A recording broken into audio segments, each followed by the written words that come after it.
Hey, aloha, love tribe. Welcome to the Bitcoin Peace and Music podcast. I've got somebody here who is growing Bitcoin with permaculture. Chief Moses Sahonta Token. How's it going, brother? Good. How are you? Thanks for having me. Yeah.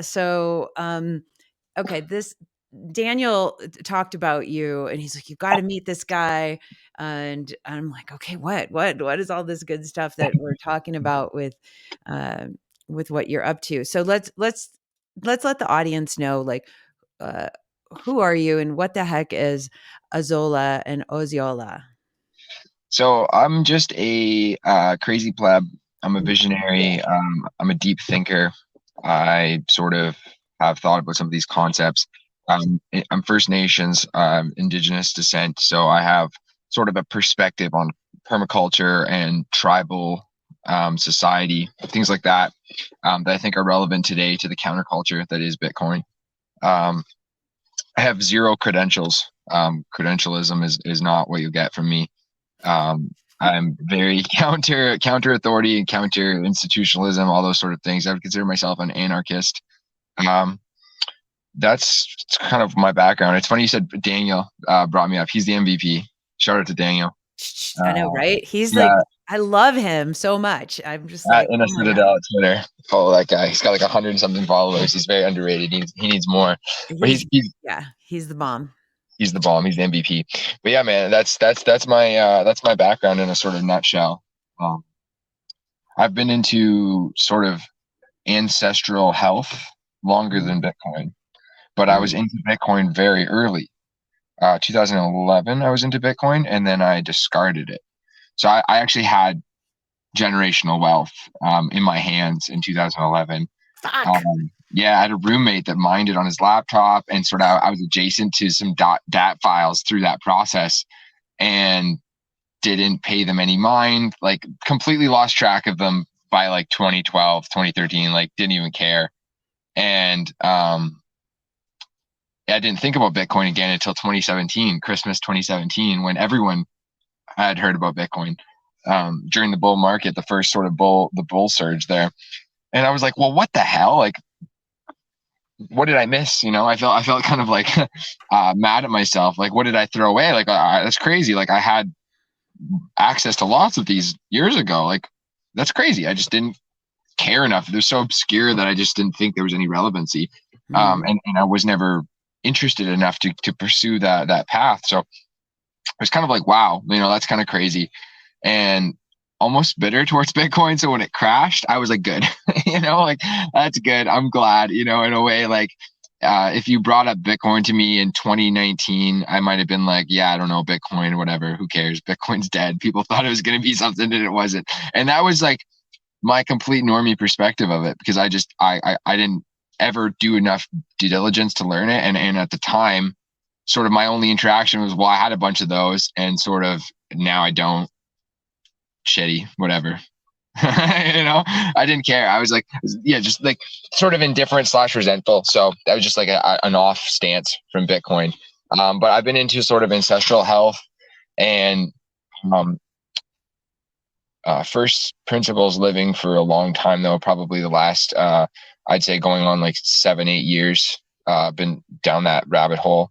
What's ancestral health mean to the audience so they can understand what you're talking about? Um, Modern life, the domesticated state of humans, the biological feedback we get from it is not congruent with the organism that we are. Mm.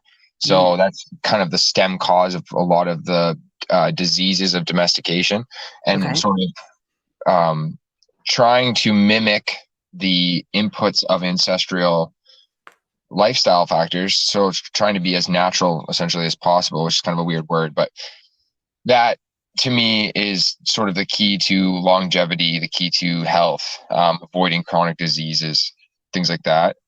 I had some health issues when I was younger and averted them through just sort of things like that. Like I do a lot of barefoot hiking, for example. Just Mm. it's kind of like almost more of a simplistic look. Like I actually look at working out as, and I'm not an expert, but I look at working out as almost kind of counterintuitive and a waste of time. Like if you do it, you do it purely for aesthetic reasons, I think, because the natural state of the human body is aesthetically pleasing, and hunter gatherers or any wild people, nobody works out because there's no reason to do some repetitive isometric motion. It just like never really exists in nature.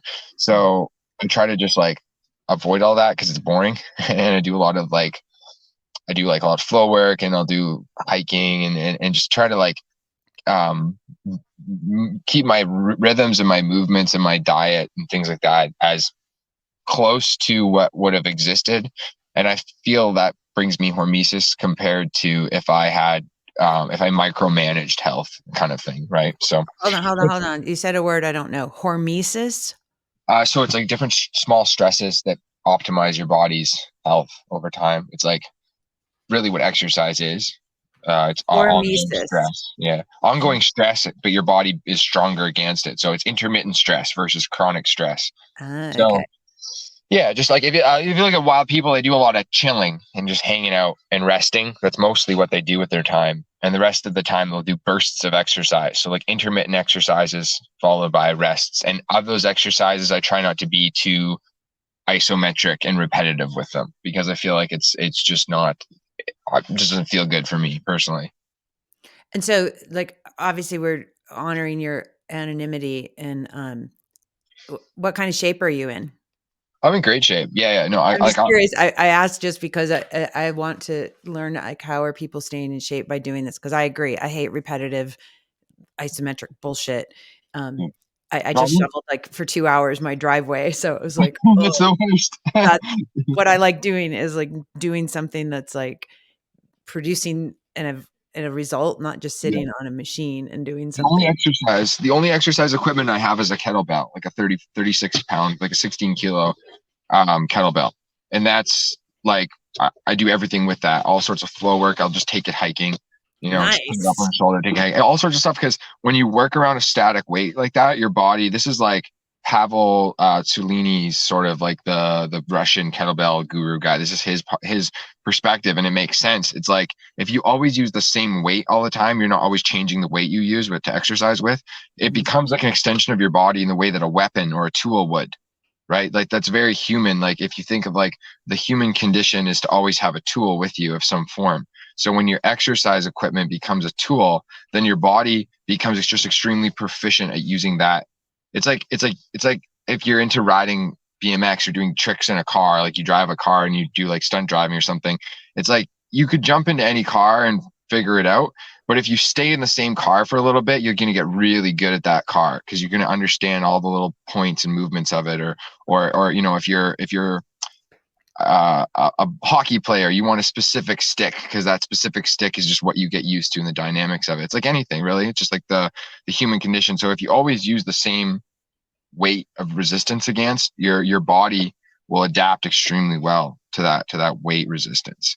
Um, I don't know. These are all just theories, but But you're in good health and you're a happy guy. yeah, yeah. Yeah, freestyle exercise, absolutely. Yeah. Nice, dude. Okay, well, I like that we're having this part of the conversation because I wasn't expecting it, so it's really cool. Because obviously we're talking about the earth, we're talking about health and wellness, we're talking about like how to create systems that can support the future, Yeah. right? And so obviously our body is one part of this giant system called Earth. um, so let's talk about your project. Let's talk about okay, Azolia. Azuela. Yeah, Yeah, Azuela. tell everybody like what's the difference between Azola and Oziola? So okay, so Ozia. Azola is the plant, it's the fern. This like what the concept is built around is the life cycle of the Azola fern. The Azola. Azoela is just like a hybrid word I made up. It combines the Greek word zoe for life Okay. and Azola. So that's all that word is, just Azuela. It's kind of a hybrid made up word. And the process itself is just a thesis, sort of hypothesis, if you have it, of what is possible as in regards to self-containing systems that produce excess biomass as a result of a productive ecosphere or ecosystem. And I think that that is the secret to sustainability and of the success of a citadel. And if you look at a decentralized marketplace to emerge, you need to have decentralized resources, and to have that, you need to have circular ecology. Sort of has to be the foundation of a circular economy. Mm-hmm. And so it's not just a Zola. There's so many other permacultural systems that we can integrate into a system like this.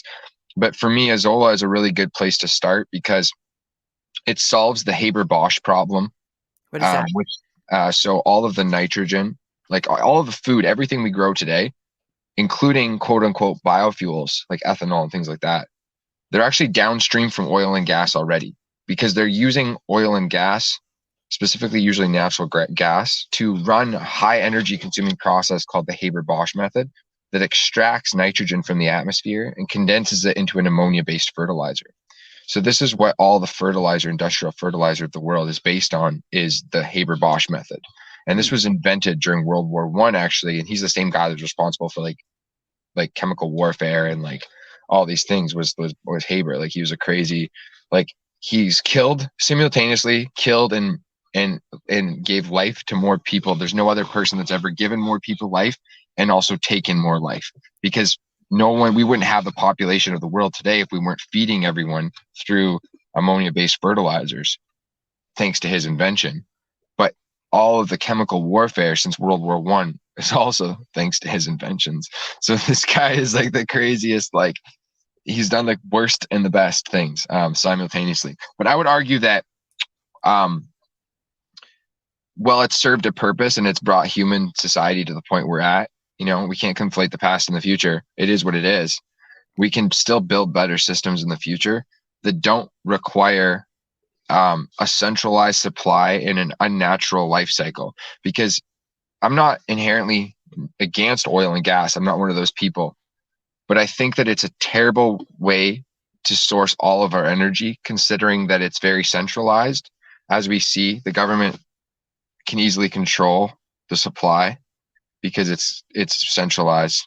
Mm-hmm. Um, and it's really liable to regulation and all these things, but it's also creates pollution. So I'm not talking about carbon. I'm not talking about a molecule that's the basis of life, which is a silly theory. I'm talking about ecological damage in the form of the water. Specifically, the water is harmed by petrochemicals.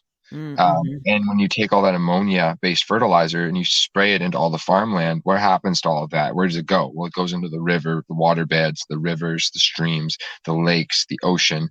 This is why the Gulf of Mexico is dead, is literally because of Yeah. ammonia-based fertilizer. So these sort of issues are systemic, and the carbon narrative is really beneficial for corporations because they can go, well, we can offset our carbon. And then they think it's like this binary system of like plus and negative carbon, and everything revolves around that, which is completely absurd. It's like thinking that masks stop a respiratory virus, right? It's sort of happy-go-lucky thinking that doesn't mean anything in the real world. So the corporate fiat agenda loves this shit, and that's what ESG is, and it revolves around carbon. Mm-hmm. And temperature, mean temperature, which is the most silliest shit ever. The world actually used to be much more temperate. And before the ice age, the biggest ice age that occurred a million years ago, the world was a greenhouse. The whole earth was very, very warm and temperate and humid. Animals were actually lived to be much larger, at least at the age of the dinosaurs and large vertebrates. Sorry. And so this world was actually changed by Azola originally over a million years ago, and the fossil records on the Arctic Ocean prove that. So the Arctic Ocean, back when the world was temperate and the levels of water were higher, the Arctic Ocean was like the Everglades. It was like slightly salty, but it was mostly fresh water, and so that created a Azola bloom, and the Azola mass bloomed in the Arctic Ocean, and that huge giant growth of biomass sucked the greenhouse gases literally out of the atmosphere and stored them on the bottom of the Arctic Ocean. And so there's a massive layer of like, that's why they drill for oil and stuff in the Arctic. It's like a lot of it's based on this Azola that like petrified on the bottom of the Arctic Ocean. And that Whoa. massive layer proves, called the Great Azola Event. And that proves like Azola literally reversed the climate from what it was into an ice age. So Azolla is very ESG proof, I call it, because they can't really attack it from the traditional vectors of like carbon input output, because by nature of the plant's life cycle, it's sucking carbon and nitrogen out of the air to grow. And it grows so quickly that you could potentially send the earth into an ice age if it got out of control, and it has in the future. So it's kind of wild. Like companies could grow Azolla to offset their carbon output under an ESG world. It's very silly clown world nonsense, but that is the life cycle nonetheless of the Azolla plant. Well, and so this is an interesting point. Why are they not doing that? There's fringe research happening around the promise of Azolla, but they've sort of institutionalized the progress and made it very complicated to the point where they're looking at there's research papers that I cite that talk about Azolla as the universal feedstock for all biofuel, because you can grow so much of it in such a small area, because it only needs like 6 inches or less of water to grow in. You could stack those trays, right? And it grows more biomass per hectare, like over 3 times as much as hemp. Like it's like 30,000 tons per hectare annually. Like the shit produces 23% protein, full animal feed, massive lipids. So you can make gasoline, diesel, methane, you can make hydrogen out of it. It's high in hydrogen, all these things. Like you can create all these different things from it. And the sort of secret to it is because of this algae that lives in its leaves, and it fixes nitrogen. The atmosphere is 80% nitrogen, but not all the organisms have access to that nitrogen, right? So plants don't have access to the atmospheric nitrogen. They're taking it up from the soil. But algae does. That's why algae blooms, is because it takes nitrogen from the atmosphere. So with Azolla, is it uses the algae that has a symbiotic relationship within its leaves, like the leaf fronds hold a bacterium each, and then the plant itself is a hermaphrodite, so it reproduces with spores like a mushroom. So if you put some in a little pond with some nutrients like manure or something in the water, it'll just grow really, really fast, and you'll have the whole thing covered very quickly. So every 2 days, it'll double its biomass. Every 2 to 3 days, like twice a week, pretty much, you can harvest it. So that means that you have this little magic machine basically just taking energy from the atmosphere and condensing it into a bioavailable form from either animal food, or you can use it for fuel through combustion. So there's more complicated ways. Like I said, if you look into the research behind Azolla drops off a cliff in the 80s, because I think that in the 80s, they started to really tune into like genetically modifying plants to create intellectual property rights behind the plants. And that was the business model. And it's hard to do with Azolla. So because it doesn't need to be genetically modified to fulfill its value proposition, they're not really going to gain much from it. Although Azolla is a really good candidate for genetically modified things like growing. You can grow THC out of Azolla if you change the Azolla so that it'll produce THC, and then you could have this plant that's going to produce a shitload of THC way faster than a weed plant. And then you process the THC out, and then you make like concentrates or whatever out of Azolla, right? This is like, so like genetic engineering, like I'm not totally against it. I think it's kind of wacky shit. We don't fully understand it. I'm wary of it, but nonetheless, like there's ways of doing that with any plant, and it's not like it's proof from that. It's just that I don't think the company saw a massive margin for incentive to do it, and that's why the research goes away in the 80s pretty much. Because before that, they're like, whoa, this plant's pretty cool, it does all these things. And in the third world, in the global south, like in the Philippines, for example, all of their agriculture is Azolla based. Azolla is the main input, and then downstream from that, they're doing everything else because it's their animal feed, it's their fertilizer base, it's their nitrogen source, right? So you need that nitrogen source in your ecosystem in whatever permaculture setup you have.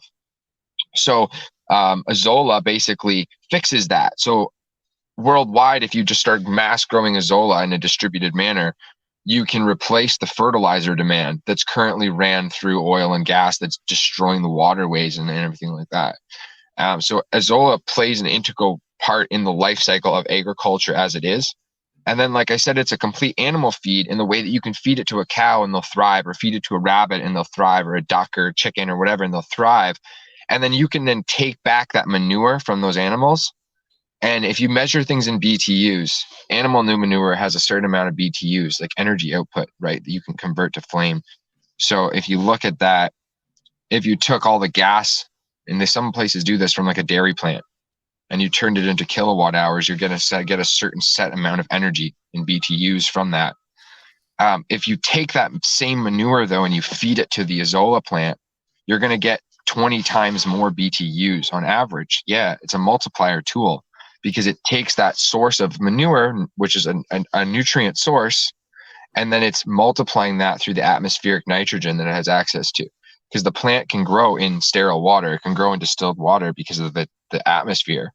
But if you give it nutrients, it's going to grow very, very fast and take 95% of its biomass from thin air, literally.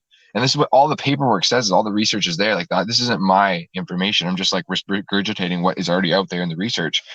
The plant itself is just magical to be able to produce a massive amount of biomass. So now you can think of a system where you can feed it some form of, whether you're collecting food waste.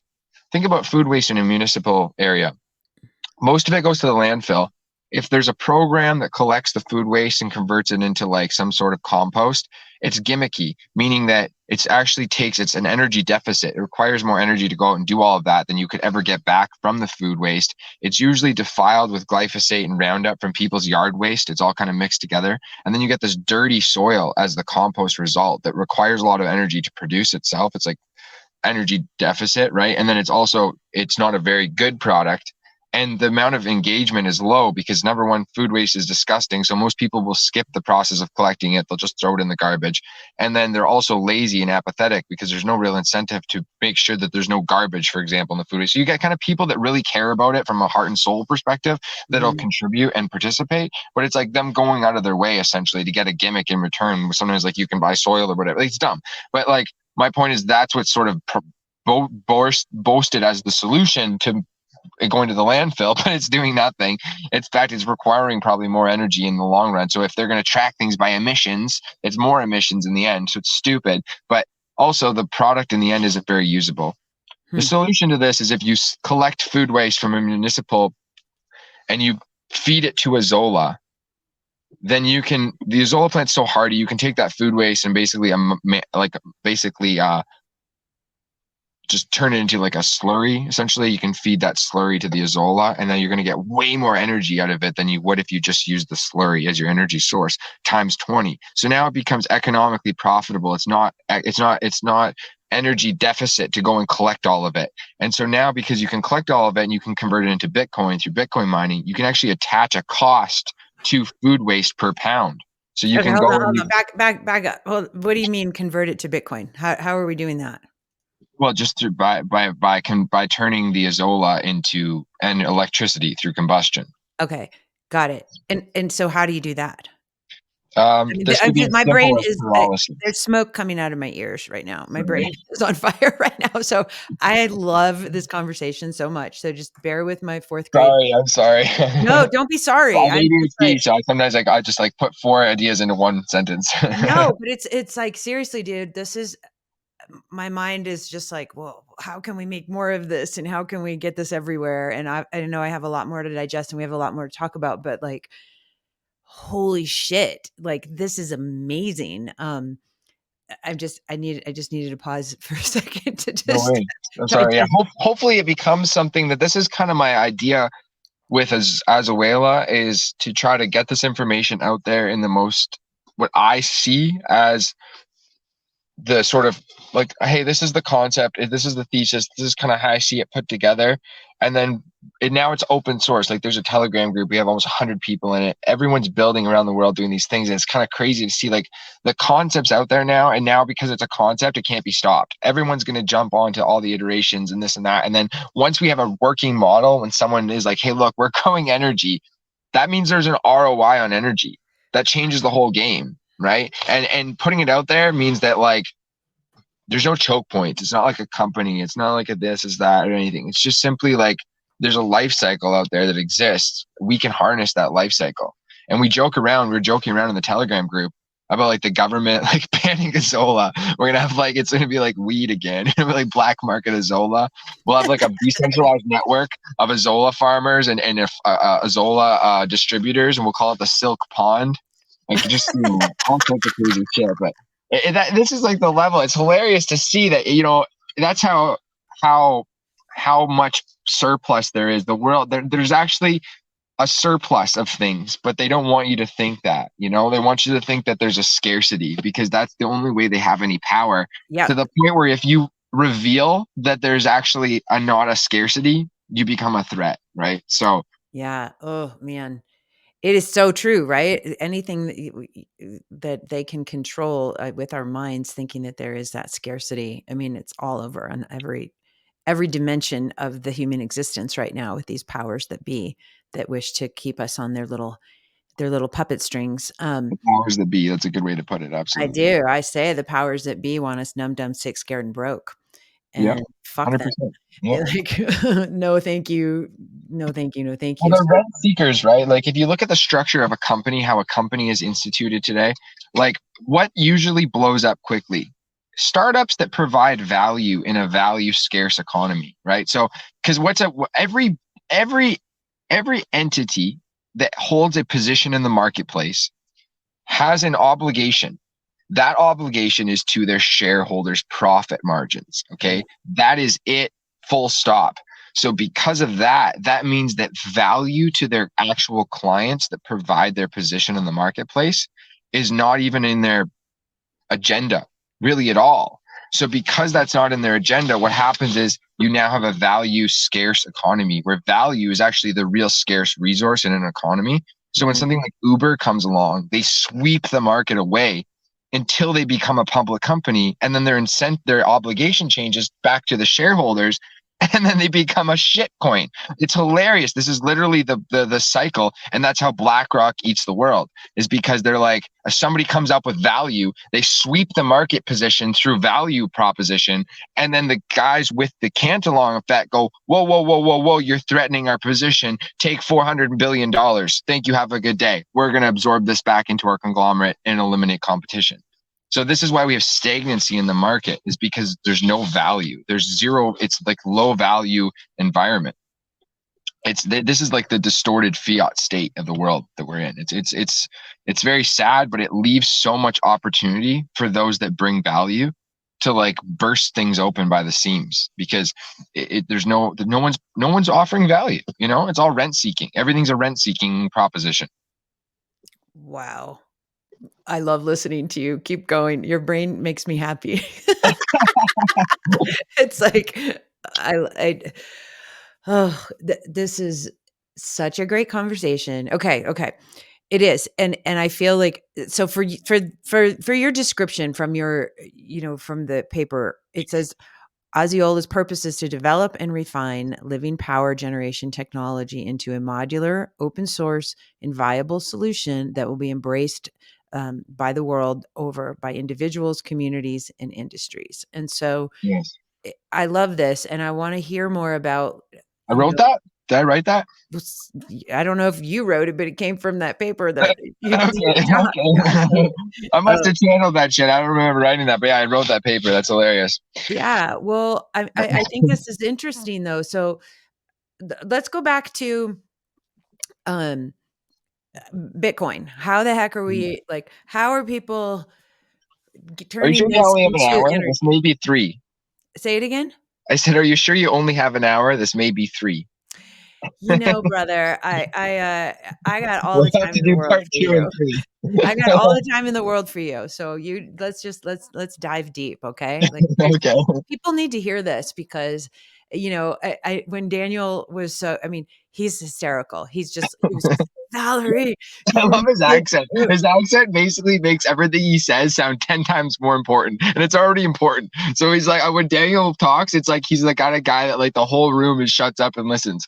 I know. He's the E.F. Hutton of the world. Do you I don't know how old you are, but do you remember E.F. Hutton commercials? You're probably a little young, I think possibly. he's like a famous like talker dude, right? Like he kind of He like was like a commented, yeah. financial when E.F. Hutton talks, people listen, and then they would Yeah, do commercials where everybody would just drop what they're doing and be like, yeah. "What?" That's So 100% Daniel. That's yeah, a good analogy. yeah. Um, but okay, so then let's talk.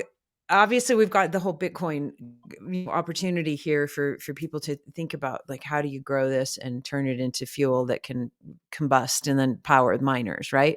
Yeah. Um, that's exciting. I mean, there. Do you know Wild Bill? No, is he a Bitcoin guy? I haven't seen Wild He's though. a Bitcoiner, and I met him in Miami this last year, but he went down to Guatemala and was helping them turn bio waste and poop into something that they could Oh, turn. is he the Bitcoin Lake guy? He's not Bitcoin Lake, that's Patrick, uh, but he went down to go help Patrick and do stuff. Okay, So okay.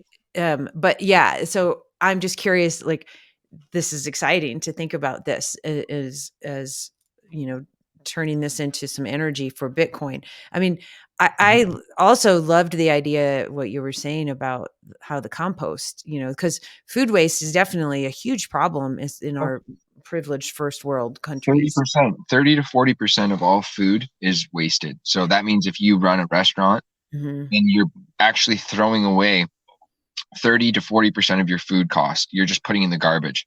So if It's not. someone came up to you and they were like, hey, we're going to actually give you Bitcoin, not a lot of Bitcoin, but we're going to give you a little bit of Bitcoin back for all of your, every time we collect your food waste, they would sign up indefinitely. Every one of them would, because it's just money that they're otherwise literally throwing in the trash. Yeah. And then try bringing an ESG argument to a municipality that stops 40% of their landfill from happening, because now all of the people in their community accept Bitcoin back for their food garbage, right? And is it something that, like, I'm just getting my mind around, like, the process itself. Is it something that could be so decentralized that you could just offer whatever these units are, and then It's they just ecosystem. process their own food waste at their own, facilities? Or is it something that you see like, no, it needs to get Yeah, so taken? you tie it. So this is the crazy part: is the amount that people would get for their food waste wouldn't be tied to the price of Bitcoin. It would be tied to the difficulty, because how much Bitcoin they're getting for the amount of energy being expended. That's the difficulty in the network, right? So But I guess my so question more is it some just the process of converting the food waste into something that can get fed to the Azola and then turned into, oh yeah, yeah, just like, is that biochar is something the that end can keep? result. Yeah, so you can just turn it into charcoal essentially as the end result, and then you can put that into the ground, which then is the most stable form of carbon. So this is like the process of converting carbon into biochar. But what kind of machinery is needed, I guess, is my Oh, sorry, point. machinery. So it would just be a gasification. So it's just like a big chamber where you burn it essentially. And you so and then also like you'd need the infrastructure that we're trying to like design with the Azuela project, which is sort of a modular system that you can put an input into and get a Zola as an output.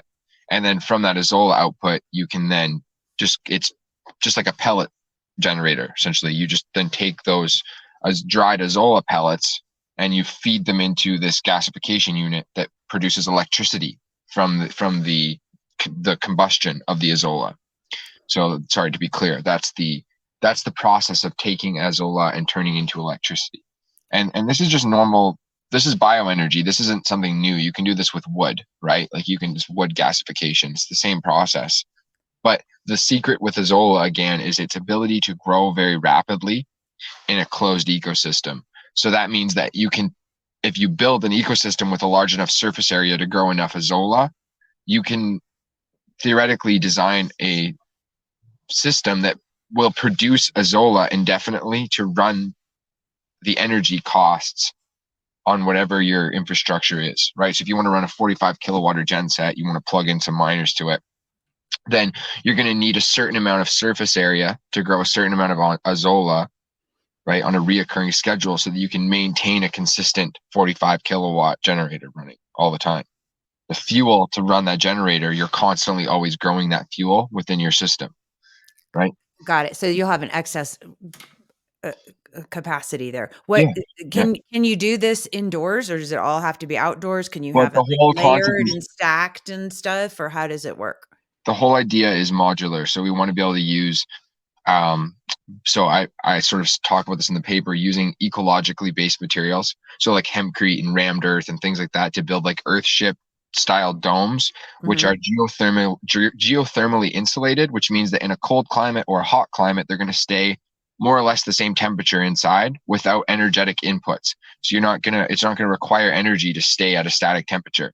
And then Okay. from that point, then you can reuse minor heat to keep the water at a steady temperature. And you can reuse heat from the gasification process to dry the azolla, right? Like there's all these things that you could, if you structure this with the right engineering, and we have engineers in the group that are like thinking about this stuff, but with the right engineering, again, not an engineer, just I'm just the vision, but with the right engineering, this process can be automated. I'm sure of it, which means that you can have sort of a static cost on a machine.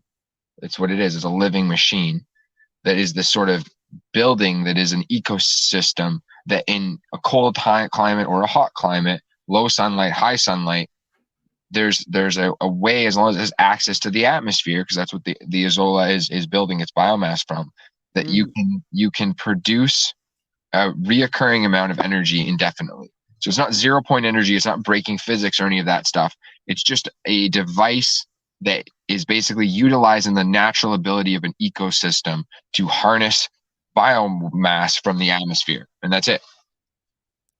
And I don't know why my mind, it just got a flash of like, I was listening last night to uh Spaces with like Preston Pish and Brady from Swan and Sam Callahan and these other guys, and they were talking, some people were talking about commercial real estate and what a disaster we're going to be looking at in all these buildings The that, bubble collapses.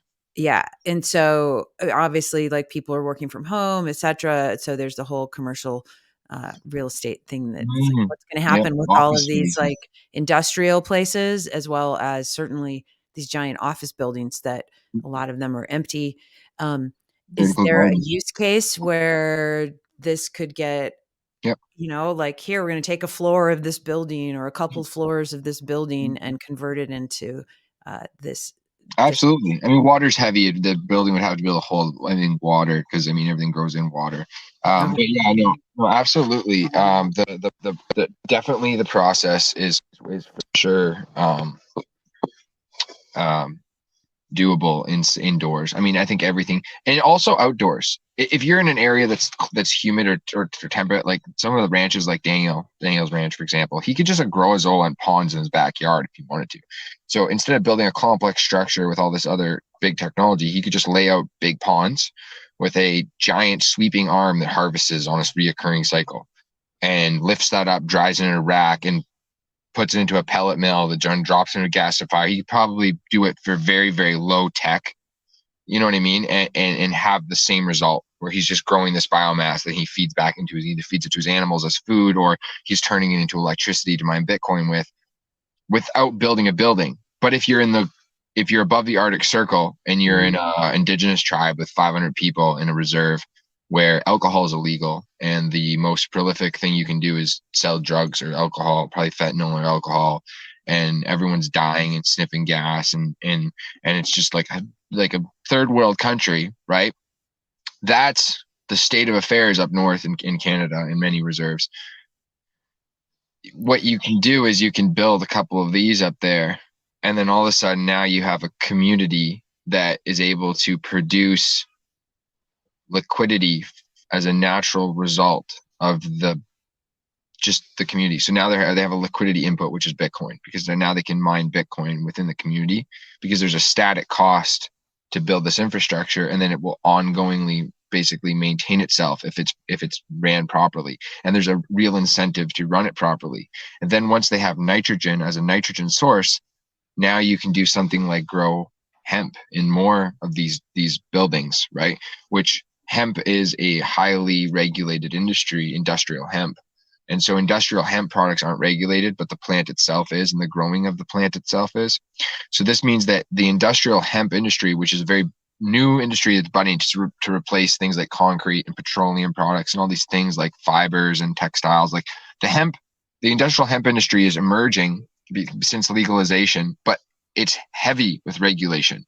And because it's heavy with regulation, it's there's a high barrier to entry. But for indigenous people, we can grow cannabis without any regulation at all.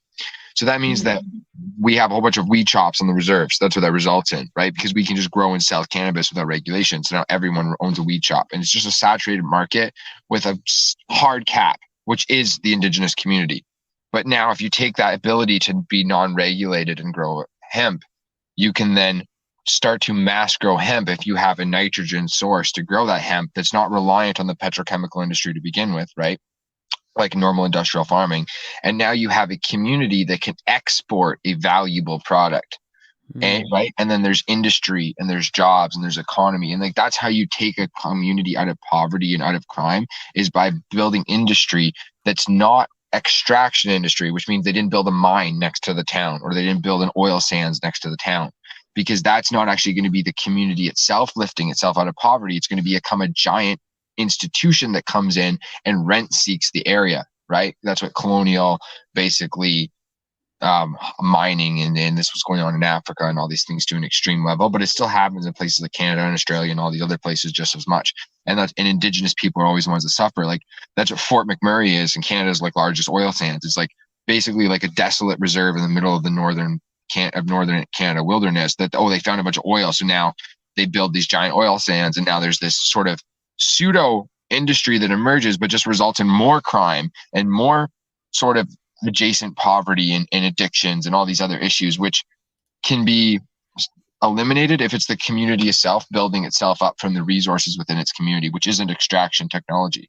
So that's where I really see a huge use for these technologies, is in these communities that don't have an otherwise exportable product. They can build liquidity through Bitcoin mining. Same with farmers, especially animal agriculture farmers, like a bison farmer, for example. You're a grass-fed bison rancher, you want to bring your meat to market. That's a really low time preference market. It takes a really long time to build your clientele, but you have running costs the entire time. You have to build your herd, you have to build your thing. So what a lot of people do is they'll delegate land and they'll soybean farm, or they'll rent it out to do this or do that. And they're still sort of adjacent to the industrial industry, even though they're trying to branch out. Like if you talk to Texas Slim or something, which I've talked to him a few Okay, times. I was just gonna ask you, do you know him, and do you know Jason Rick and all these Yeah. guys? Yeah, Okay. I've talked to Texas Slim a bunch about this, but this kind of this is the challenge of building that market, is its low time preference, and then you have these ongoing costs to maintain your operation. So Mhm. then it's all about, scalability and how much market access you can really get, but how sustainable that is. But if you then start to biomass mine off of the life cycle of your agricultural process, so if you take your cattle that you're circular grazing, and then you add a phase where you're actually feeding them azolla and you're harvesting their manure to grow more azolla, then Mhm. you're using that biomass to mine Bitcoin with. Well, then you're growing Bitcoin within your farming operation. You don't have to bring a product to market. So while you're building your market in your low time preference market base with high quality food, you don't have to like lean on the industrial agriculture section to maintain cash flow in the meantime, which I work with a bison rancher who literally has to delegate land out to soybean farming to like cover costs. Like that fucks his land up for a while because they spray glyphosate and they do this shit. And it's like, there's costs to this stuff on the land. And because we're subservient to this cost, and you have the predatory banks and you have the land and you have all these things involved, animal agriculture isn't as simple as, oh, just get a field, put some cows, and then sell those cows to your neighbors. It can be that simple, but that's not how that's not the competitive market range that's going to give us the share of the market that goes to the grocery stores and the corn farming operations and all these things right now. So the way to offset this is to build ways of creating liquidity within agriculture that doesn't require market access, and that's Bitcoin mining. Wow. Wow. This is obviously revolutionary. Like, I'm you're just like, you're blowing my mind, my friend. Like, I just feel like this is such a huge solution for so many Yeah, problems, yeah, just, I mean, hopefully. you listed a bunch of them, with the indigenous communities, obviously with farmers, with ranchers. I want to circle back to the indigenous communities if we can for a minute. Mhm. Like it sounds like you've got a lot of insight and awareness of um, what's going on. The grifts for politicians, the thing I mentioned up north, like they don't have clean drinking water in many places, and you know what this is? This is something that's been going on for decades on decades, and it's to the point where every politician sort of runs and panders to like, we're going to solve the clean drinking water. And like, even like Mr. Blackface Hitler, Trudeau himself, he's even said shit like, oh, we're going to fix the clean water. The liberal government of Canada is fixing the clean drinking water. Like all this stupid grifting shit. Because what actually happens is they'll delegate money. And what will happen with the money is it'll get absorbed by the corrupt banned institutions, which are a lot of the times sort of pseudo-colonial structures that are implemented. They're not even like really real indigenous governance systems. They're sort of like these pseudo-government structures that will like, they're super corrupt themselves, that'll absorb a lot of the money. And then there's also like things that'll happen, like a water filtration plant that'll cost $3.5 million will get built.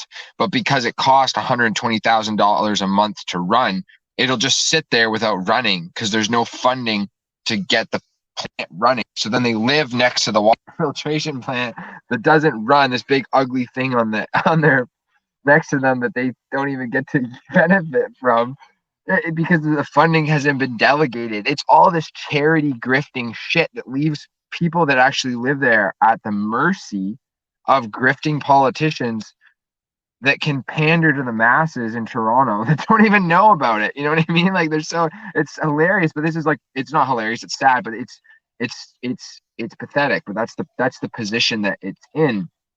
That's just one example.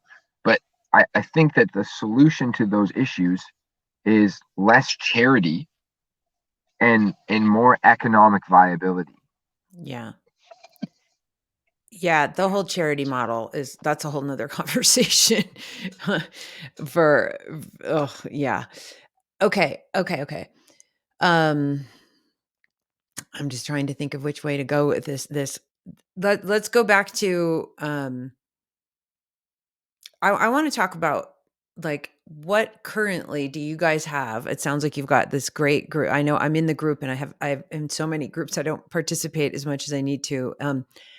What's going on right now as far as like a working model that could go and get implemented on a piece of land, perhaps with an indigenous community or perhaps at a ranch, or like, are there some working models that we can talk about that you guys are going on?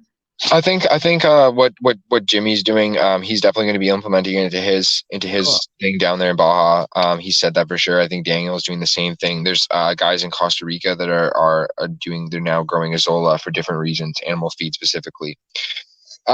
Because it's not like we're not a company or anything.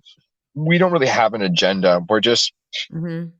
it's a bunch of dudes online sending gifts to each other, like GIFs and just like you know it's super organic and everyone's kind of just working at it at their own pace according to their own resources. Mhm. I think if we had some sort of like funding campaign that was like spearheaded or something, that we had like a custodian that was well known in the Bitcoin community, for example, and we sort of maybe like try to gather momentum around it, I'm sure we could raise money and we could delegate land and we could sort of start really innovating on the process. But until that point, it'll just keep going at the pace which it is, which isn't a bad pace. Like I said, everyone's sort of experimenting, and so eventually these experiments will result in a tangible result, right? And we'll see where that goes. We could speed it up. I'm sure the Bitcoin sort of community, if you want to call it that, I kind of don't like that word, but the Bitcoin sort of space, if it was presented, I think probably would rally behind it in many ways, and we could see it tangibly realized. Why do you like the word community? It just feels artificial. Like it feels curated, where I think Bitcoin is the opposite. Interesting. I hear this a lot It's a in bad word. the Bitcoin space, the Bitcoin community, the Bitcoin world. I hear some people More of say a counterculture. they don't like the word community, and I'm always curious what the reasons are, just because I love words and I love to hear why people have certain affinity toward It's or not a against. community because I feel like it's too big. Like a community is like 45 people, or something. Like I don't know. I just feel like it's not the right word. It's more of like it's an ecosystem. It's a sphere. There's a Mm, lot of different parties and participants inside of that bubble under that umbrella of Bitcoin. Would you call it a network? Definitely a network. I would say it's a culture. Like it's definitely a cultural phenomenon, and the realm that we are in is I would say a counterculture. Like that's really what it is. Bitcoin is very counterculture. It's the ultimate counterculture. I thought Yep. Burning Man was counterculture. It's the last counterculture, I think. I hope, and well, and I think that's the thing with countercultures, then they become the culture, hopefully. Yeah. Like, right? I mean, that's Yeah, the but if you build a whole culture, you don't need a counterculture. So if you look at the human state, the natural condition of a human, mhm. we without a state, we have a very stable society structure. It's not until you introduce the state and then you have all this dysfunction. So if you have a world fully realized under broad consensus, you have objective truth that can maintain consensus, and you don't need. It's like the double spend program. The double spend problem is also like the governance problem. At the end of the day, it really like goes, I think, that far eventually, where we don't need governance because we have consensus. Like if you look at a tribe, there's no governance structure. Like no individual holds authority because of the position that they have. It's that position is given to them because of the authority that they hold. It's the reverse structure because it's merit based. So to have the status of a chief, it's because you have the most respect and you have the most knowledge and you contribute the most. And like those sort of things. You're the most valued member. That's why you have that status. But you don't intrinsically hold any authority through that status simply because you hold the status and it's not arbitrarily given. So this is kind of like the problem with the political scheme is like this position itself in the fiat world has fiat self-declared authority. It has intrinsic authority in the position itself. So this is why absolute power corrupts absolutely. In a tribal society, the human state is to have no third party of authority. Everything is peer-to-peer governed because the community doesn't bypass Dunbar's number, right? It's always under Dunbar's number. So because the community itself is all within peer-to-peer range, there's really no real facilitating mechanism for a hierarchy to emerge. Because if like the chief's family like wanted to take over and have like ultimate control, like the rest of the people would be like, well, fuck, you can starve then. We're gonna go hunt without you. So there's not really a mechanism to do that. Why there's no way to take a monopoly on violence within a tribe. You need consensus for the organism to flourish, which is the group of humans. See, humans aren't individualistic creatures. By nature, we're tribalistic creatures. But this Mm. gets hijacked through politics and things like that. This mechanism that is our biology.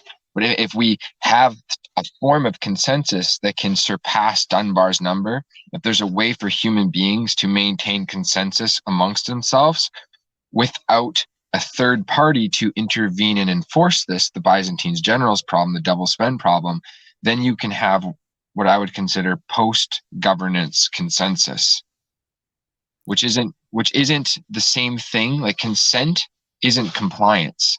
What governance results in is compliance. It's pseudo consent. It kind of gives the impression of consent, but it's not. It's like coercion. It doesn't actually have real consent behind it. It's enforced through violence, which we all know.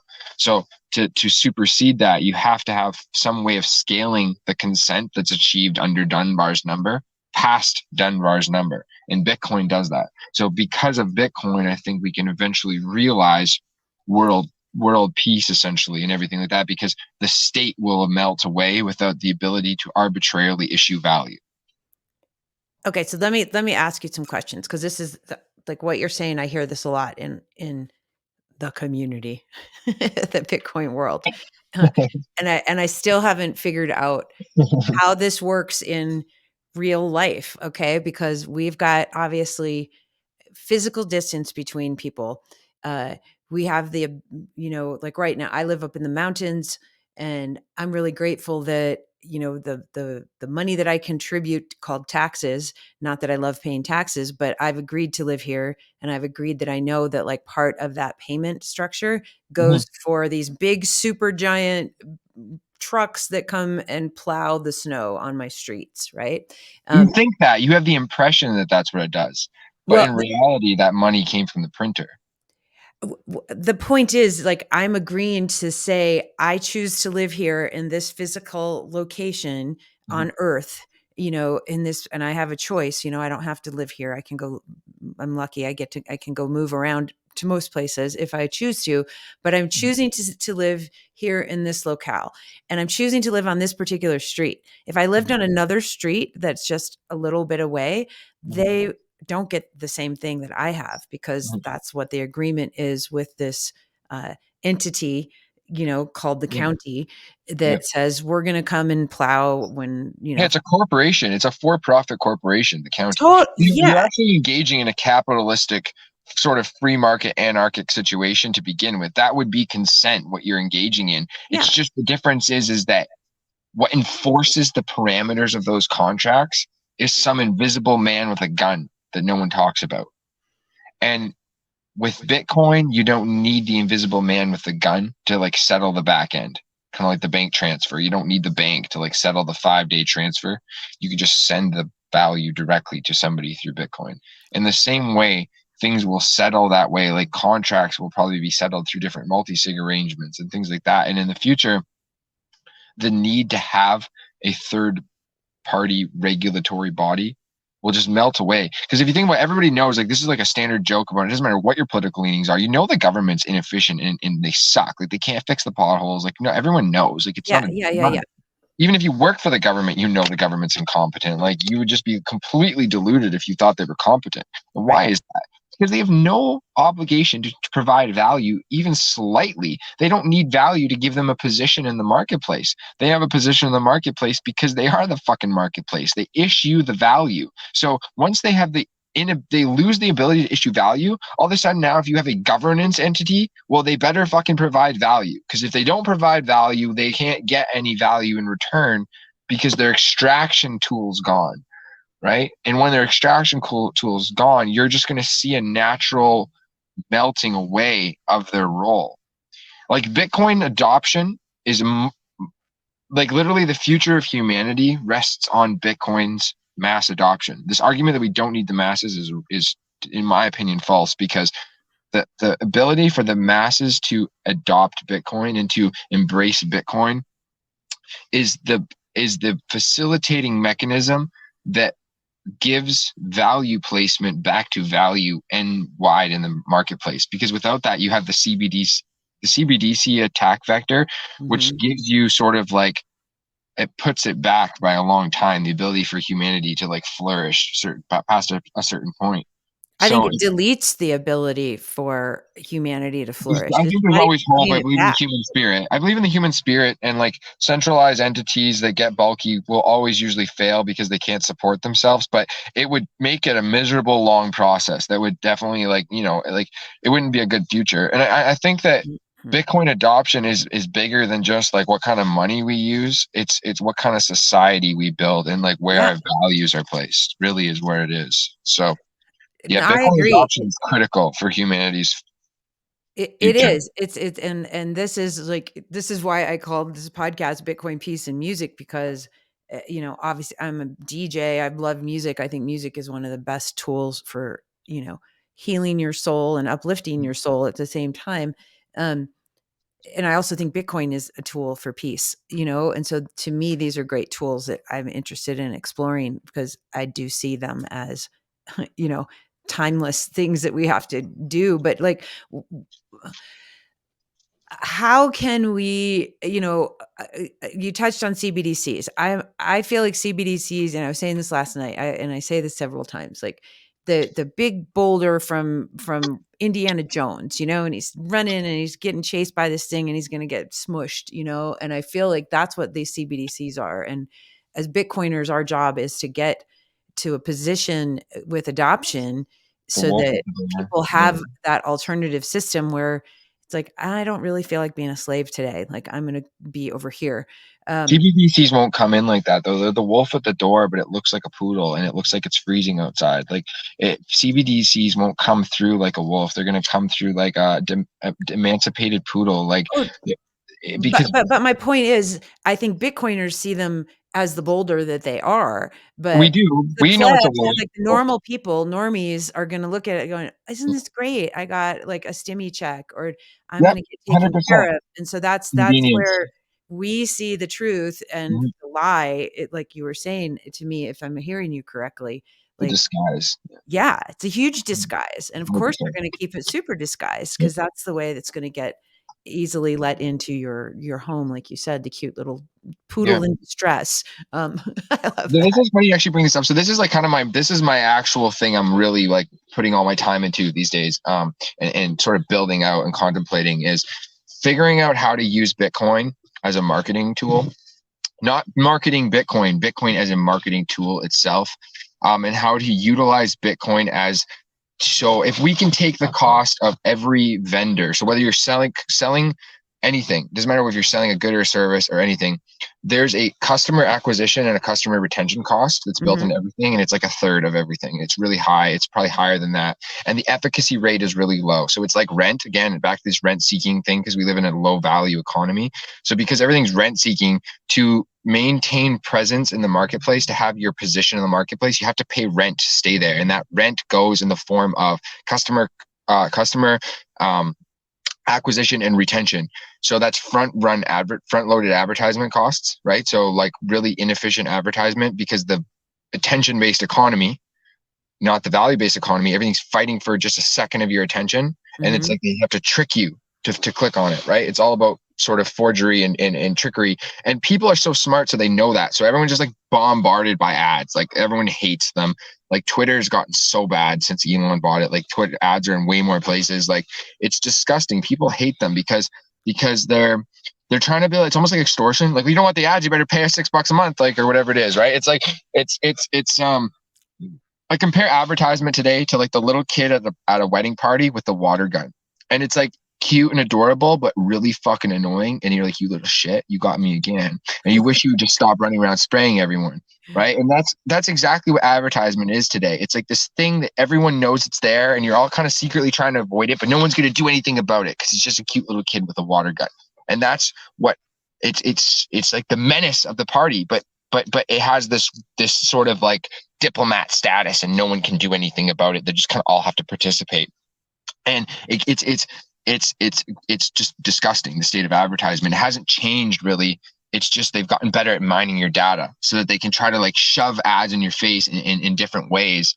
And sort of the only way you've seen that combated is in the world of podcasting, where podcasters have to read really cringy ad reads and integrate them into their content in the way that is a pseudo genuine thing, but it's not, because the products that they plug match their audience, but also have to match volume, and then they compete for sort of ad space. So then you get Joe Rogan never shutting up about athletic greens, and no one gives a fuck. And then it's kind of like, that's really where it's gotten to, right? So Bitcoin really comes in and offers a massive value proposition in this realm, because if you can take all of that cost, because not only is it the acquisition cost, you then have the retention cost, and the retention cost comes in the form of ongoing promotions, ongoing pro clubs and rewards, which usually mean mining more of your data. What's your name, your phone number, and your address and your email? Okay, thank you. Have a nice day, right? Every company does that now. Why?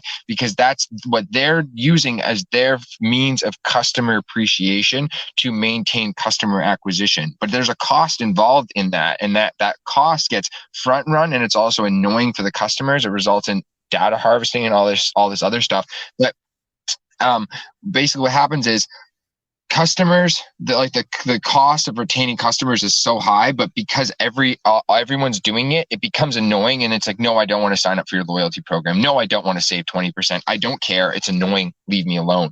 And so that's kind of the thing that it gets put out. But the one form of advertisement that is the most effective, that still works to this day, is go check with the flyer rack at Walmart. It's always empty, because the flyer provides value back to the participant. Like, they don't have to like throw the flyer at you. It's like you'll sign up to get it in your mail, because you're actually going to get value back from looking at the flyer, right? So the flyer form of advertisement is a really great value for value proposition. You're getting value for value. So flyer advertising is actually the original form of value advertising.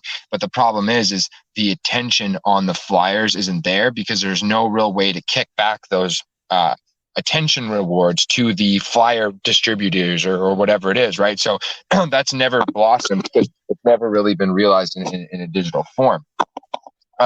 What Bitcoin does is it gives this opportunity to supersede all of that, because now there's an ecosystem that can emerge where you can have promoters promoting information like podcasters and stuff in a value placement way, where you go check out my flyer. Instead of a cringy ad read, you just send them to your flyer. Essentially, your flyer is going to be propositions that you've sort of handpicked for your audience that you think are relevant to your audience in the same way you do an ad read, but now it's not competing for space, and it encourages your customers to connect back with you, which is good for a content producer.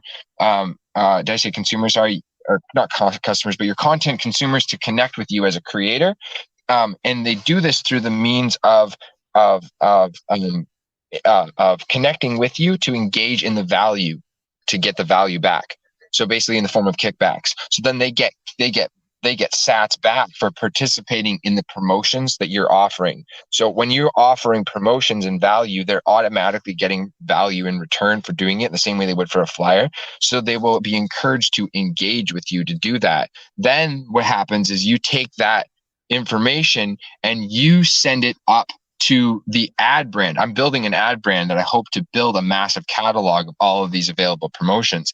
And the value placement and the value proposition of this ad brand is in aggregating all of these invoices and all of this information into the way that allows companies to build broadcast channels as vendors or as any service, or anyone who's providing a good or service. They can then build channels that allow them to disseminate what they're promoting, whether it's like kickbacks in small amounts, like reward programs. So every time you buy something, you get a little bit of sats back, or large discounts where you get a large amount of sats back off of certain items at certain times, right? Or incentive programs where you create incentives for referrals, where you're actually kicking back Bitcoin to referees and referrals. And so you can build this network and disseminate all this information through an ad brand, which can take that role, because it just basically, we're going to build a giant catalog of all of these available promotions, and then promoters take the role of disseminating those out to their audience that's appropriate. And then there's another role where people actually get vendors to build channels and become part of the network, because then they're also downstream in part of that thing. And then they get value just from simply onboarding people into this sort of ecosystem, right? So that's kind of where I think the real use for Bitcoin becomes in mass adoption, because now you have vendors. So you can imagine a scenario where you can do a partnership with, you could do a giveaway. Okay. So you could do, say you're a brand new channel, right? Like there's ways of building promotions, but if you want to do like an ad campaign where you want to build a brand new product and you want to push it out and get a huge audience, something that people will do is they'll pay an artist with a large visibility. So somebody who has a huge audience, they'll pay them to sponsor their product, essentially. They'll sponsor them, sorry. So basically they'll be like, okay, here's a bunch of money, so promote my brand new product. So then they gain off of the affinity of that person's audience, and they get they basically boost their brand really fast. It's a really smart marketing move. So you can do that with Bitcoin without a prominent artist, by matching art with Bitcoin, or just simply Bitcoin, and producing it into a product giveaway system. So you're incentivizing engagement from new consumers through sort of this possibility of a Bitcoin reward. And it has to be a giveaway, so you're not violating lottery laws and all this shit. But basically it's the same as any other giveaway structure, which companies already do. But by using Bitcoin to do it, and putting that as sort of like the prize, then you're basically leveraging Bitcoin's visibility and Bitcoin's awareness, because people understand, even if they don't know anything about it, that it's valuable. So people will be engaging and using towards this, and you can piggyback that awareness channel off of this disseminated network of promoters who are already sort of incentivized to get their customers to engage. So you can have a liquidity provider, like for example, a Bitcoin exchange, put money forward for a prize, because what they're going to get in return is the company that they're promoting by putting this money forward is then now going to be reoccur buying large amounts of Bitcoin from the Bitcoin exchange, because that's the money they're using to pay out all of their customer retention program, their customer rewards programs, their promotion programs, their what do you call it? All their promoters, all their advertising costs, everything goes through Bitcoin. So that means that, however, the ad brand says has like a weekly or 2 weekly schedule, or whatever. That means that now that vendor is going to be going to that Bitcoin exchange and buying a large chunk of Bitcoin. They don't care about the cost of the Bitcoin or what the price is. They're not speculating. They're buying it to send it out to the ad brand, and then the ad brand is disseminated out to the promoters and then the kickbacks to the consumers. So the value of the ad brand is in disseminating, like I said, this information and these invoices. But for the vendors now, they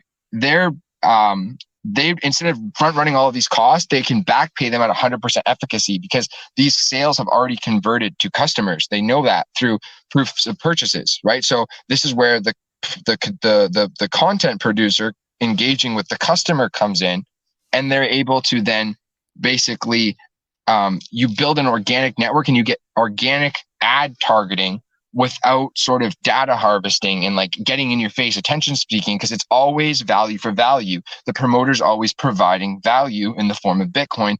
Bitcoin just becomes this magic conduit to transfer all of the value.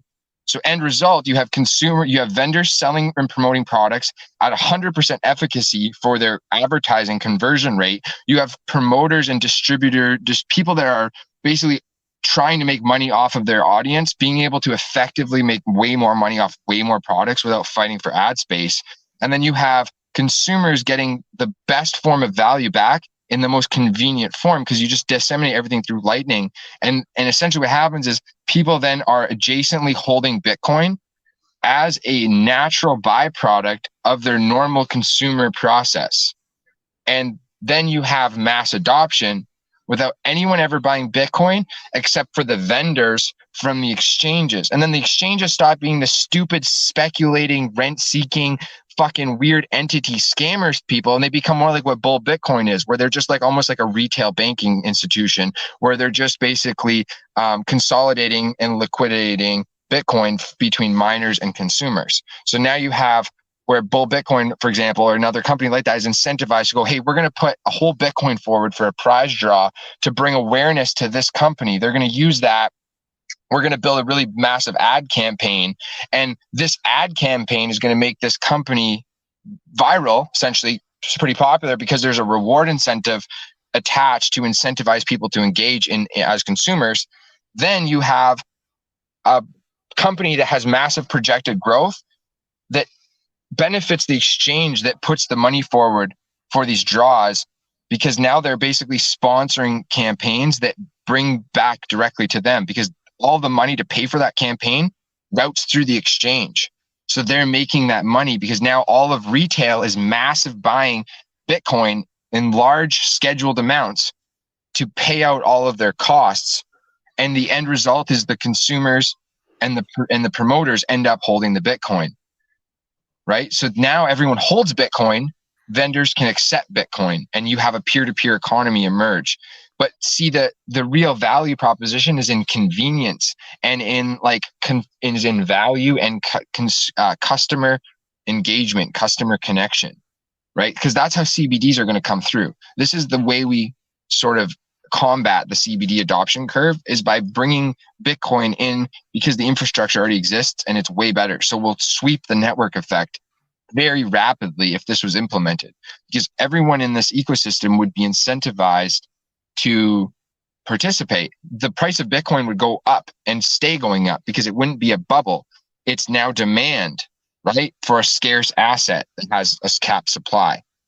So you're never going to see that supply demand curve of massive Bitcoin price until demand rises. But demand will never rise from people just going out and buying Bitcoin and holding it because they care about sovereign money.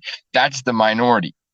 That's the remnant, which is we're leading the charge. We're early, but you can never anticipate everyone aping into it that way. It'll never happen. So if banks could keep Bitcoin in its current state of obscurity, they have open playground to roll CBDC out in the way that I just described for Bitcoin. That's 100% how they'll do it. It'll be in loyalty programs. It'll be in promotions. It'll be in kickbacks. It'll be in like, oh, get this in your rent stimulus, this, that, all this shit. It'll be all these perks that is going to onboard everyone And then it'll be a big rug pull, like a Trojan horse, once everyone's kind of already engaged in the ecosystem. The way to do that, to offset that, is to front run that through Bitcoin organically. Because now, like I said, that ecosystem that I described, there's an incentive for people to go up to businesses and be like, hey man, start a channel. It's zero risk. Throw your promotions up on this channel and build programs, loyalty programs. So like build these programs where you're going to buy Bitcoin, you're going to send it out for people when they buy these things, when they do these things, blah, blah, blah. It costs you nothing until they convert to sales. It's zero risk. And then that person is going to get a chunk of all of their sales forever when they convert. So now you have a guerrilla army basically of people going out and trying to get people onboarded to the sort of catalog network, because once their products are on the catalog network, then they can be integrated into the promotional network, and then it basically results in an increase in visibility, an increase in sales, and then they can run things, like I said, where they partner with artists, and you can basically attach Bitcoin to art, almost like in a reverse NFT process, and you have like art giveaways and stuff that has Bitcoin monetary value. So you can take an obscure artist and you can attach visibility to them naturally by their association with the Bitcoin monetary value. So it takes obscure art that doesn't have subjective value yet, sorry, and you give it objective value, and then it takes on subjective value as a side effect, and its associated products do as well, right? So yeah, that's kind of the scrambled thesis, but really it's just like Bitcoin is the best way to transfer value in the ecosystem of customer retention, basically, and acquisition, and that's what will give us mass adoption. Wow. Dude, I was not expecting this conversation to go in this direction, and I love it. And okay, are you doing this yet? Do you have this like bulletin board catalog I'm building marketplace? it. It's called 21 percenters. I'm building it out right now. So we're going to use Telegram to sort of disseminate the information through different broadcast channels, and I'm working with like local cannabis companies and different things like that. Like I'm really trying to get creative on how we can bypass current laws that prevent certain things from being advertised. Like cannabis stores can advertise their storefront, but they can't advertise cannabis. So if we can basically front run their online storefronts into these disseminated channels, then we can get proofs of memberships instead of proofs of purchases, and we can give those kickbacks to the promoters. So then you can have local cannabis shops with like snowboard dudes promoting their products on their Instagrams or whatever, right? But because it's like now they're not directly promoting cannabis. So we're finding that the system can sort of break through a lot of loopholes and make that money that would normally go to like a billboard go to like a pleb instead, right? Because it gives this ability to everything to transfer over Lightning. So we're trying to roll it out like kind of slowly across the board. We have people in different cities that are going to start talking to local businesses and get them to engage in the process. And then we're going to build the catalog out. It's really early stage. We're just kind of, getting going on it. And then what I'm doing also is I'm building a fast food sort of kind of styled restaurant kind of idea thing here, and we're going to try to make a better burger than all the fast food joints, and we're going to try to make it go viral. The burger campaign, basically, we're going to try to make it go viral by doing what I was talking about, by front running the cost of the campaign through a Bitcoin prize. So by having a Bitcoin prize attached to the burger campaign, we'll encourage participation in our program, so that now we have a bunch of people buying the burgers because they may get a massive amount of Bitcoin if they buy the burgers, because it's a giveaway. They got to participate, right? So if they participate, they may get some Bitcoin. Then that results in because it's through art. Basically, the art is going to represent the totem that is the brand, right? And that's how we're just going to hopefully birth a brand into existence by utilizing this concept. And then that's going to kind of showcase how well this concept works for all these other brands that already exist. And then they can kind of jump into the ecosystem that we're building. Like I'm building the ecosystem, and then I'm trying to fulfill several roles in the ecosystem because it's like brand new, right? So at first it would just be companies putting up catalogs of promotions at zero risk with no one really advertising it yet, because we haven't really built the network. But as we build the network, then there'll be more and more promoters on board and more programs on board, more and more vendors on board, and hopefully it kind of keeps on growing from there. But we're going to try to actually use it to launch a brand, kind of using the concepts that I was describing. And so how I just want to ask because I'm not like a hardcore affiliate marketing student, but this sounds like a hybrid of an affiliate Yep. marketing. Direct marketing. Yep. Yeah. And Yep. so but utilizing Bitcoin as a reward instead of dollars or a discount or whatever. And so You can do micropayments over Lightning. So that kind of makes it possible. I don't think this would work without Bitcoin at all. But is my mind going down the right path Yeah. as far as like how an affiliate direct Yes. marketing like marketplace would look? And then you would have people who are like, cool, go here instead. Like you said, instead of doing an ad read, he'd say, Yeah. okay, go to this page and it's going to be the Just a things that link. Yeah. Val Telegram recommends, channel. but it's in a part of like a whole directory or Yes, catalog.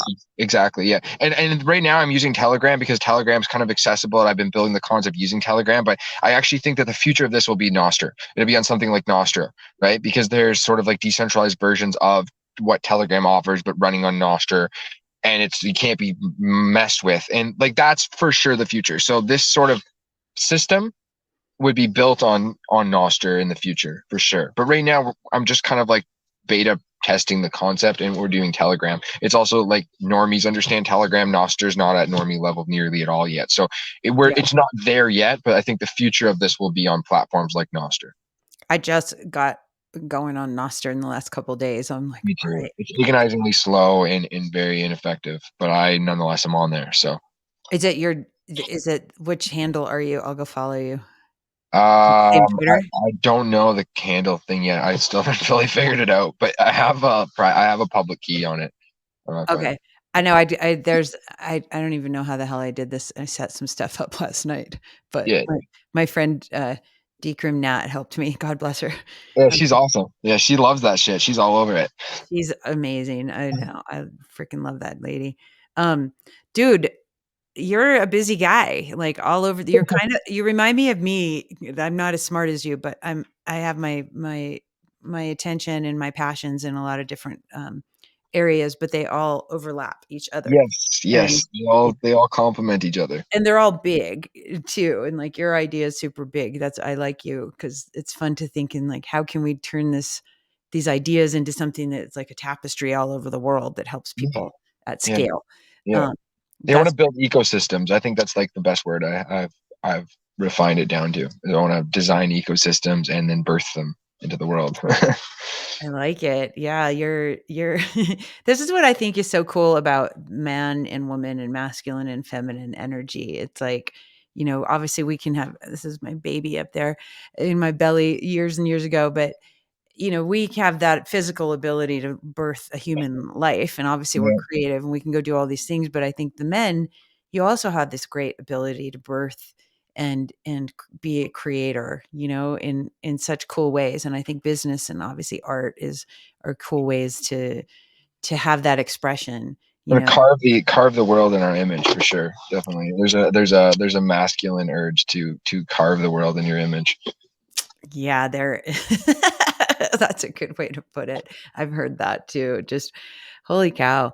Um Yeah, dude. So this is a lot going on. I mean, how I want to, how can people participate? Is Telegram the best way, or should I mean, obviously they can go follow you at Living Power Gen. I mean, in on Twitter. I mean, how can people get a hold of, or just to start to get involved in what you're up to? Yeah, I mean, just follow me on Twitter. I have a podcast that I have a whole bunch of episodes on cold storage. LOL. Like I've been recording episodes since March, and I have like a bunch of them that have to be released that haven't released. So I'm gonna do a bunch of I'm gonna kind of do like end of the year release here on a bunch of these episodes, and then I hope to record more in the future. And kind of talk to other plebs, different things like that, and kind of keep these projects in the awareness through that media outlet. Then I have, and that's at Sats Radio on Twitter. You can follow it. It's Oh, on cool. podcast platforms. And then the at Living Power Gen if you're interested in just following along, or you feel like you have something to contribute, the Telegram group for sure. Join the Telegram group. Um, just jump in there, see what's up. That's a really good place. And then yeah, just follow me on Twitter, see what's happening with the rest of the stuff. I'll be posting it as things develop.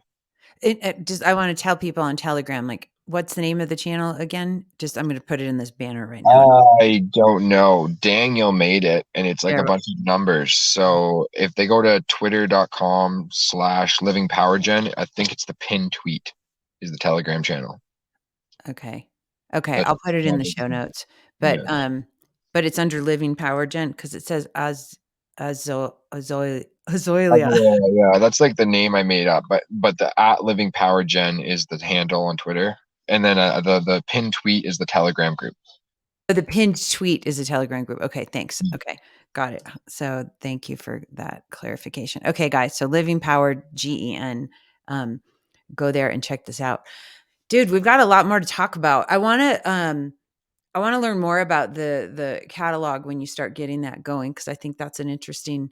I've got another idea for a different project that I'm working on, this 11X project. Okay, That's that's cool. similar, but yeah, a little bit different. But I'm curious. Yeah, I'm curious of the overlap there, or just some possible collab or integration with Yeah, what I have that other project. I'm trying to think about on I send you if you look on Telegram, I'll send you this schematic on Okay, Telegram where it's kind of like breaking down it's like a flow chart. It's sort of describing perfect. kind I of love flowcharts. how it works. Yeah, it's kind of funny because I posted it and people are like, "This is highly regarded. It looks like the Ethereum roadmap." I was like, "Well, I guess it's a flow chart." If you see I'm a visual learner. I like to look at it, treasure mappy type things that help my brain thinks in pictures. So, um, yeah, I like that kind of stuff. I'm curious. This is just wow. I'm my brain has to absorb a lot of this and go. I want to know, like, how the heck can we start getting this going at scale? Like, who needs the most help right now to get? I think Um, living power gen, like if we were to build like the best thing to do with it, I mean, like I don't know how far your reach is, but basically if we could get like this sort of if we could get hype more around it, I think we could probably get money raised publicly to actually fund the real like R&D and see one built. what And about that what would about just be doing a geyser fund to at least just get something going? something like that maybe. Yeah. The thing is like for me, I'm not actually I shouldn't be the one in charge of any of that because like I'm pretty sort of split up with a bunch of other different things and I've already sort of contributed what I can in a way to the project. Like I've sort of put this sort of roadmap forward and there's a lot of other iterations I think that need to happen to see it sort of to completion. Mhm. And if the resources are there, I can contribute my time and my energy. Absolutely. You know what I mean? But like there's people like Daniel, there's people like Jimmy, there's other guys out there and like those guys are actually on the ground right now building those parallel systems, so getting funding I think towards them to sort of maybe experiment and not look at it so pragmatically because like obviously they're working within their own budgets and their own resources and according to their own means, and that sort of is going to go along the lines of what they're already doing with their trajectory of their ranches and their citadels and things like that. If we can sort of delegate funds into just R&D specifically for this concept, then it allows sort of freedom of movement a little bit for more experimentation, more iteration. We can actually probably see development with quickly, within a few months, to the point where because I really think once this concept is proven in a fashion that hey, we've actually built one, we know how much area we need to run this much electricity, et cetera, et cetera, like the modularized version of it that I'm talking about, Yeah. then everything else unfolds. Like now it's possible to put them in municipalities. It's possible to start putting food waste through these things. It's possible to get all these farmers building them. It's possible to get them in impoverished communities. It's possible to get them. It's just possible to start building them because now we have a proven concept. So like everyone and their mother can build them because there's a profit margin on the line. If you build these things, they make Bitcoin. So like let's like people are obviously going to want to build them, and that's my dream, is just get them built everywhere and people start using them. Well, what So about, like you said in the Philippines that this is something that's a prominent, like, yeah, that we know the technology works. That's what I mean. It's not really speculation necessarily. Like all of this stuff is proven to have worked in theory. Like everything I talk about in the paper already exists. It's just, can we combine it into this congruent system? Can we make a closed loop? Can we, you know, but that I that guess what the reason I'm bringing that up is because of, it's like Bitcoin Island, like the project that's going on over there in the Philippines. Are you familiar with that? I haven't seen that one, no. Oh, so this might be, again, I don't know, just because it sounds like if that's already, um, Happening, yeah. To try to yeah, build one. like Yeah. if I it's mean, just something that's native to that part of the world mhm, that's already mhm. doing that, they may, I don't know, is this Good like, idea. so I'll look that I'll find out who, I forget the exact Twitter handle, but they're, they were having, in El Salvador, they were talking about all the different circular economies, Bitcoin Beach and Lake Bitcoin and, um, Bitcoin Jungle, et cetera, all the stuff that's going on. And the Philippines was one of them. And so I'd be curious if that might be a possible. That's a good idea, because if they're already building down there and they have, like, they have Azola around, they understand the plant stuff is native. They would Exactly. actually probably be good candidates to accept funding or raised funds and channel it into R&D and actually see it realized. I mean, that's a good idea. Yeah, there's, I mean, like I said, I think there's a lot of different places that are and can. Um, yeah, I mean, that would be the next step, is if others that believe in it want to sort of spearhead a awareness campaign or things like that, that would be the most helpful thing. Other than that, I think it's going to do what it's going to do. It's going to grow as it's destined to be. Well, and I'm thinking too, just like, my mind, I was constantly thinking about El Salvador, and I think about like Hope House in El Zonte, and they do all this stuff in teaching kids, and they're doing a lot of different types of programs that aren't just, learning about Bitcoin, but this could be something that could be a really Well, interesting. Uh, permaculture in general. I mean, there's like Rev Hoddle, at Rev Hoddle on Twitter. He's a permaculture kind of guru guy. REV HODL. Yeah, and he REV Hoddle, yeah. He's kind of working on, in parallel, a similar thesis, but it doesn't necessarily focus on Azola. It's just in producing biomass, like producing excess biomass from any ecosystem. So Mm, if your land makes wood, use wood or whatever it is, like trying to just extract biomass from your land and then converting that biomass subsequently into Bitcoin through mm, pyrolysis and Bitcoin mining. Um, I think that that's just a good concept that should be more widely known about, because in the third world, you know, a lot of the time this technology is very accessible for them, everything I've described. Um, but excuse me, they might be, using wood gas to power a generator to, run some farm equipment or something like that. But they might not be necessarily looking at it as a way to, hey, if we just build another one of these and we plug some Bitcoin miners in, well, now we're growing Bitcoin on our land, and we can use that in push this back into our economies and into our communities. I think that the concept of biomass mining, um, or Bitcoin farming, if you want to call it that, should be more widely realized for sure. It doesn't have yeah. to be one plant. I think Azola is a great plant for many reasons, but I mean, lawn grass is the largest crop in the world. So do with that information with what you will. Maybe there's some Bitcoin being discarded there. Yeah. Oh my gosh. Well, okay. So I'm going to need to go like cool off my brain after this one. I love this conversation, Moses. I really like, I have a lot of great conversations with a lot of great people. This is one of my favorites so far. I'm two joints deep. It's been a good one. Two joints deep. All right. That's maybe I'll go join you later. And a whole Mexican Coca-Cola. Look at that. Oh my God. Get the Um, glucose to the brain and everything. Amazing. That's amazing. Well, okay, so check it out. let's wrap this up here. And I really like, I want to stay in touch. Obviously, I love to stay in touch with everybody. And I want to hear like updates of stuff. Like, please tag me on everything so I can kind of repost Yeah, things and help. anyone can hit me up that wants to stay in touch. Hit me up on Telegram. Hit me up on Twitter. It's both at Erningersham. And yeah, I mean, if you want to just like get in my DMs kind of thing, just send me a message on Telegram. I'll definitely get that right away. Okay, cool. That'd be great. And I'm so excited to see what you're doing. I'm really, really impressed. And I I've, appreciate it. Thank you. yeah, I'm really grateful for this conversation. I can't wait to get it out and, share what you're up to with the world and hopefully, you know, help other people get ignited on this, and these different possibilities that can happen out there for Bitcoin and for peace for the world, because that's the goal. Yeah, I mean, I might get a lot of hate for saying this, but I think like we just saw a Bitcoin bubble, and I think it's still a bubble. Like personally, I actually think Bitcoin's overvalued, which is really crazy to say. But the reason I think Bitcoin's overvalued is because the use of Bitcoin doesn't actually really reflect that price yet.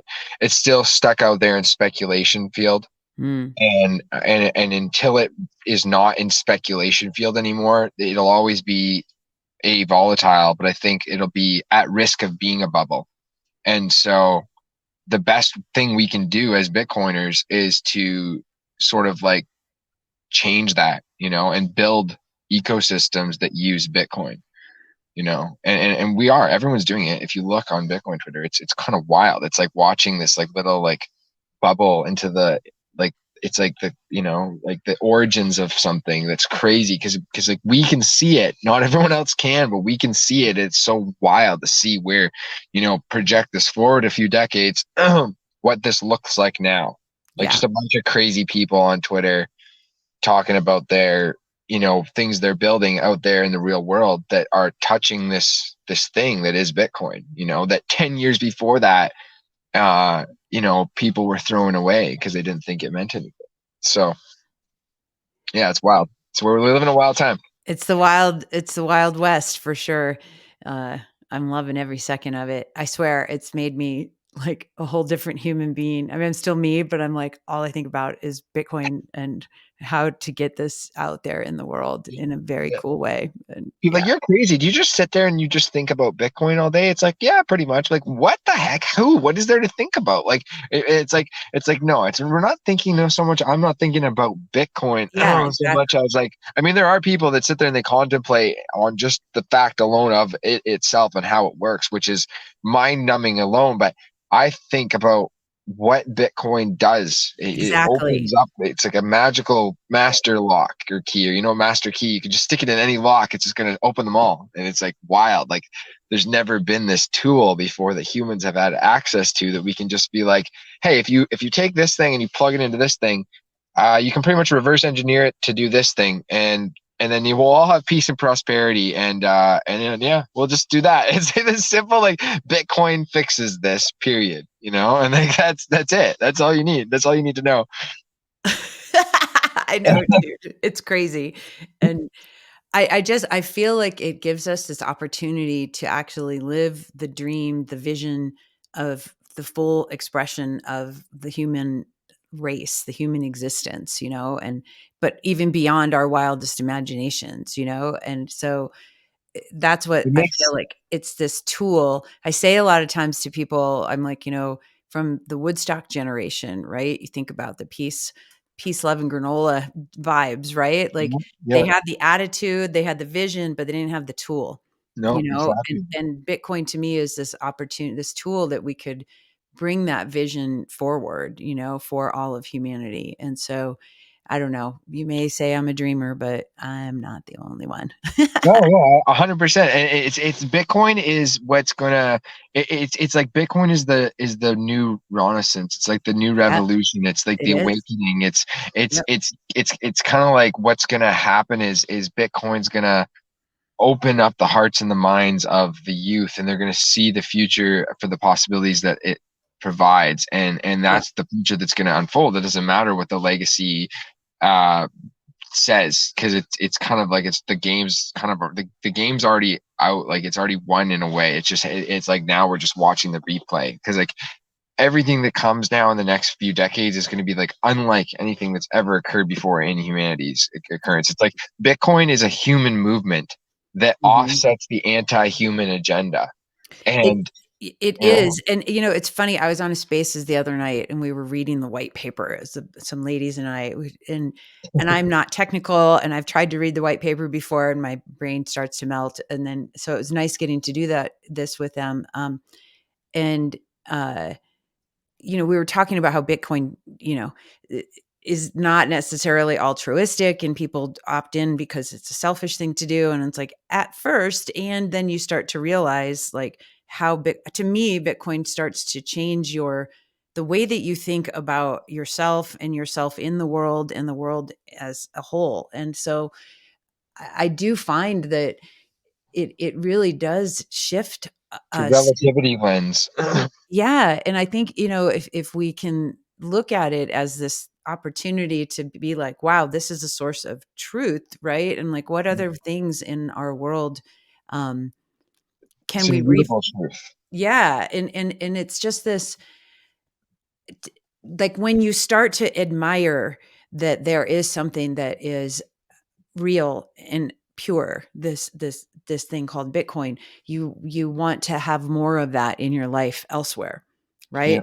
And to Yeah. me that's something that has shifted more for me, and I've always valued, Value right there. That's it. You said it, value, because you're mm, discovering value in yeah, all things. Like Bitcoin rediscovers the value placement. it does, and I think it's one of those like, wow, if this is possible here in life, like, Yeah. can I be more discerning, obviously with a lower time preference, and really crafting things in life that are of high value and Mhm.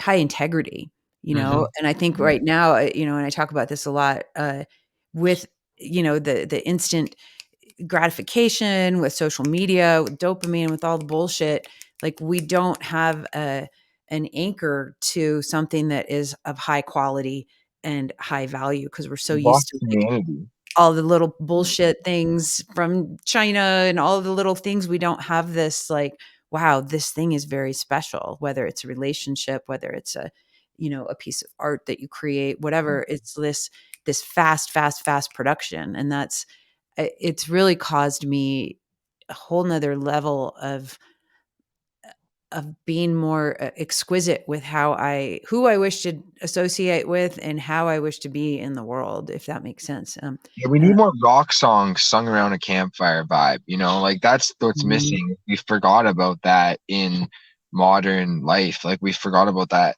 that human aspect. And I think Yeah, Bitcoin is reawakening that in people because you brought the white paper up, and the first line of the white paper is a purely peer to peer version of electronic cash. yeah, And I think it's interesting because the Bitcoin sort of evolution has been in reverse.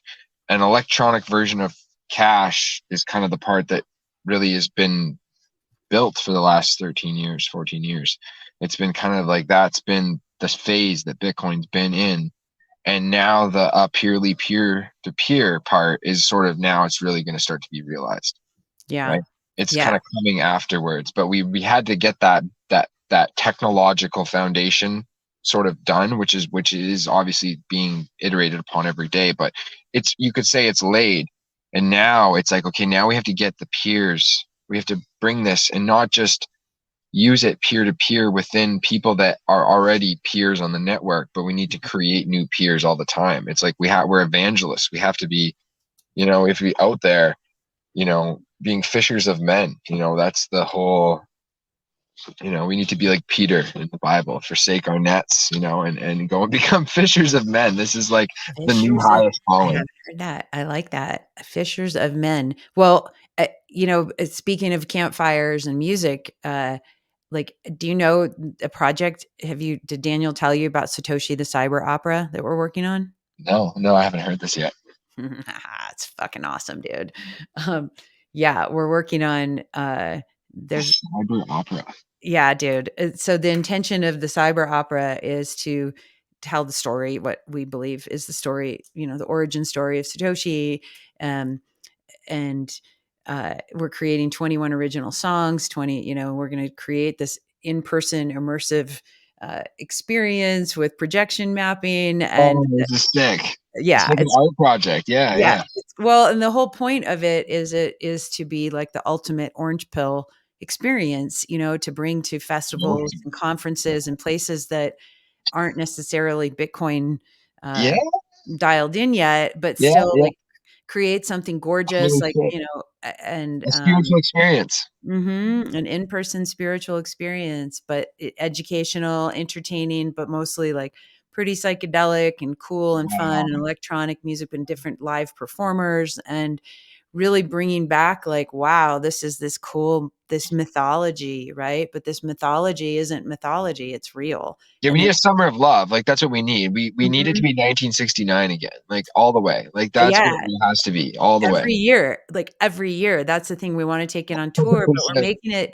we're gonna make it open source so that people in different countries can take it and go Oh, perform it in their local areas, oh. and put their cultural imprint on it and translate it, and so Open source art. it's gonna be pretty beautiful, so I'm excited to work on that, Wow. but yeah, Daniel's working on that with us. He's been helpful with some advice on music stuff, and yeah, it's been Cool. great. He's an international guru. He's like the wandering man, him. I love Daniel. He's a good soul. So, yeah. Well, am I going to ever meet you in person? Are you ever going to show your face? Do you go to conferences? Am I going to get a hug from I the haven't I haven't gone to anything. I've just been in the dark. I don't know. We'll see. We'll see how things work out. I'm building. So Cool. I when hear I'm you. done building, I'll crawl out of my cave maybe. We'll see what the future holds. Well, you're definitely building, brother. That's exciting. I can't wait.